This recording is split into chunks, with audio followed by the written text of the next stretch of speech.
Cinema కళ చెదిరిపోతుందా, రంగుల కళ చెదిరిపోతుందా? అమర్నాథ్ వాసిరెడ్డి గారికి సంబంధించిన ఒక కథనం చూద్దాం. ఎంజీఆర్, ఎన్టీఆర్, అమితాబ్, రాజ్ కుమార్ వీళ్ళదో తరం అనేక ఏళ్ళు సూపర్ స్టార్స్గా వెలుగుందారు. చిరంజీవి, రజనీకాంత్, సల్మాన్ ఖాన్, షారుఖ్ ఖాన్, కమల్ హాసన్ వీళ్ళు ఆ సంప్రదాయాన్ని కొనసాగించారు. 60 దాటిన ఇంకా అగ్రశ్రేణి హీరోలుగా కొనసాగుతున్నారు. బాలీవుడ్లో కొత్త తరం ఏది? షారుఖ్ ఖాన్, సల్మాన్ ఖాన్ 60 ఏళ్ల వయసుకు దగ్గర పడ్డారు. రితిక్ రోషన్ 50, అక్షయ్ కుమార్ 57, అజయ్ దేవగన్ 55. అగ్రశ్రేణి బాలీవుడ్ హీరోల్లో చిన్నవాడు రణబీర్ కపూర్ 42.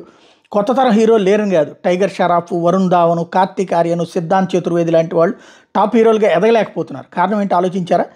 ఇక తెలుగు ఫీల్డ్కి వద్దాం. మహేష్ బాబు 49, ప్రభాస్ 45, అల్లు అర్జున్ 42, రామ్ చరణ్ 39, జూనియర్ ఎన్టీఆర్ 41, నాని 40. అంటే యువతరం హీరోలుగా రాణిస్తున్న వాళ్ళందరూ 40 దాటిన వారే. వారు మంచి డైట్ ఫిట్నెస్తో యువ హీరోలుగా రాణిస్తున్నారు. ఆ కోణంలో అభినందనీయులు. మరి కొత్త తరం ఏది? 20-30 వయసు ఉన్న వారేరి? విజయ్ దేవరకొండ 35. నా ఉద్దేశంలో ఒక మాదిరి స్టార్ స్టేటస్ చేరుకున్నాడు. అఖిల్ అక్కినేని, నాగశౌర్య పెద్దగా హిట్స్ లేని స్థితి. 30 లోపు వయసు ఉండి సూపర్ స్టార్ స్టేటస్ అందుకున్న నలుగురు తెలుగు హీరోల పేర్లు చెప్పండి. లేరు కదా.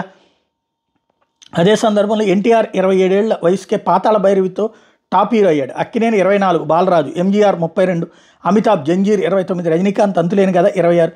చరిత్ర ఏం చెబుతుందంటే 30 ఏళ్లలోపే అగ్రశ్రేణి హీరోలుగా మొదలుపడిపోతారు. ఇప్పుడు అది జరగడం లేదు. ఉన్నారు దుల్కర్ సల్మాన్ లాంటి మంచి నటులు వస్తున్నారు, కానీ వాళ్ళకి ఎన్టీఆర్, అమితాబ్, చిరంజీవి స్థాయిలో సూపర్ స్టార్ స్టేటస్ రావడం లేదు. ఎందుకు? హీరో వర్షిప్ అనేది చివరి దశలో ఉంది. కొత్త తరం ఈ గతంలో హీరో వర్షిప్ చేయడం లేదు. లేదు అంటే పూర్తిగా పోయిందని కాదు, తగ్గిపోతుంది. హిందీ ఫీల్డ్లో పూర్తిగా ఖాళీ ఏర్పడింది. అల్లు అర్జున్, ప్రభాస్, విజయ్ లాంటి వారి సినిమాలు ఉత్తరాదిని హిట్ కావడానికి ఇది ఒక కారణం.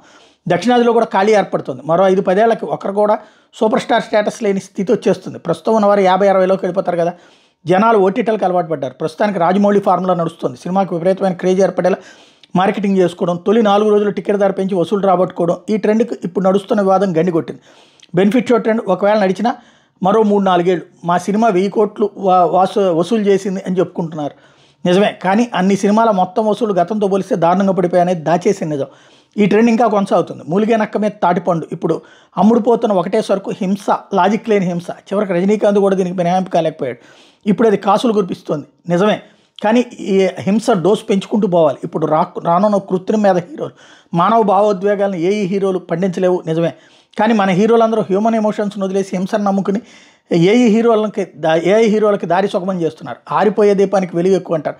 హాలీవుడ్లో జరిగిపోయింది, బాలీవుడ్లో కూడా అంపశయ్య మీద హీరో వర్షిప్. చివరి మజిలీగా దక్షిణాది ఫిల్మ్ ఇండస్ట్రీ ఉంది, కానీ ఏటికి ఎదురేదలేదు. కాలధర్మం తప్పదు. ఒకప్పుడు సూపర్ స్టార్స్ ఉండేవారట. వారి సినిమా తొలి ఆటకు 2000 టికెట్స్, తోపులాటలు, తర్వాత కర్పూరహారతలు, పొట్టేళ్లకు బలివ్వడం, రక్త తిలకాలు, ఊరేగింపులు ఇలా ఉండేవట అని మరో 10 ఏళ్ల కొత్త తరం చరిత్రను చదివి ఔరా అని ఆశ్చర్యపోతుంది. రాలిపోయే పువ్వా నీకు రాగాలెందుకే?